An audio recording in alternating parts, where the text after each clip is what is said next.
ভয়ে একেবারে কাত হয়ে পড়েছে ইসরায়েলের দখলদার সরকারের প্রধান বেনিয়ামিন নেতানিয়াহু।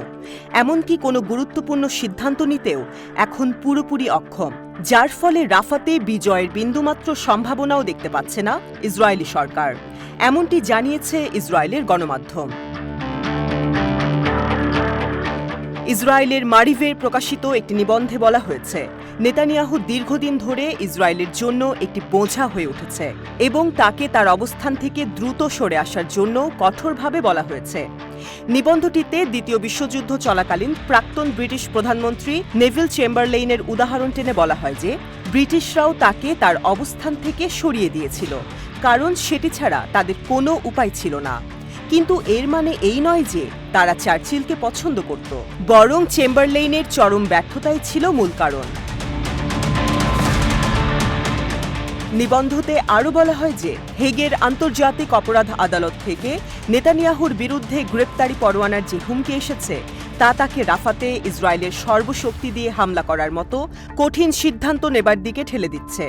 মার্কিন প্রেসিডেন্ট জো বাইডেনের সাথে নেতানিয়াহুর ফোনালাপে যুক্তরাষ্ট্রকে তিনি তার বিরুদ্ধে করা গ্রেপ্তারি পরোয়ানা আটকাতে বলেছেন। যদি বাইডেন প্রশাসন সেটা না করে তাহলে তিনি আলোচনা করে রাফাতে আক্রমণ করবেন। অন্তত দুটি সূত্র নেতানিয়াহুর এমন হুমকির কথা নিশ্চিত করেছে।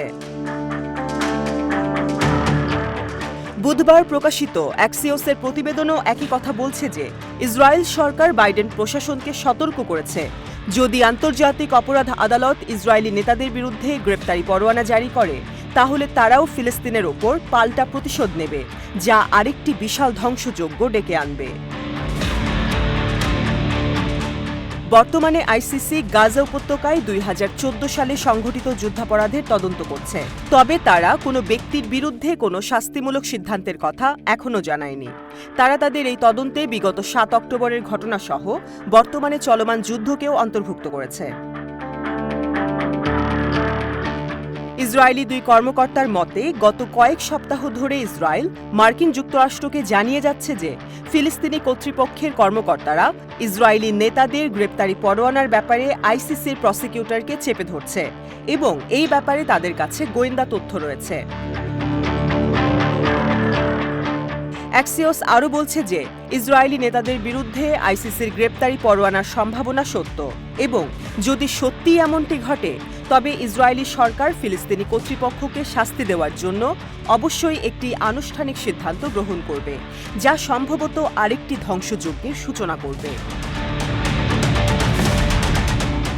মার্কিন দুই কর্মকর্তার ভাষ্যমতে ইসরায়েলি নেতাদের গ্রেপ্তার না করার জন্য আইসিসি কর্মকর্তাদের সাথে ব্যক্তিগতভাবে কথা বলেছে বাইডেন প্রশাসন। এটি যে একটি বড় রকমের ভুল হবে সে ব্যাপারে তারা আইসিসিকে সাবধান করে। তাদের একজন এও জানায় তারা গোপনে আইসিসিকে গ্রেফতারের দিকে যেতে নিষেধ করছে। তাদের মতে এই গ্রেফতারের ঘটনায় ইসরায়েল ফিলিস্তিনের ওপর কঠোর প্রতিশোধ নেবে, যা সবকিছু শেষ করে দিতে পারে।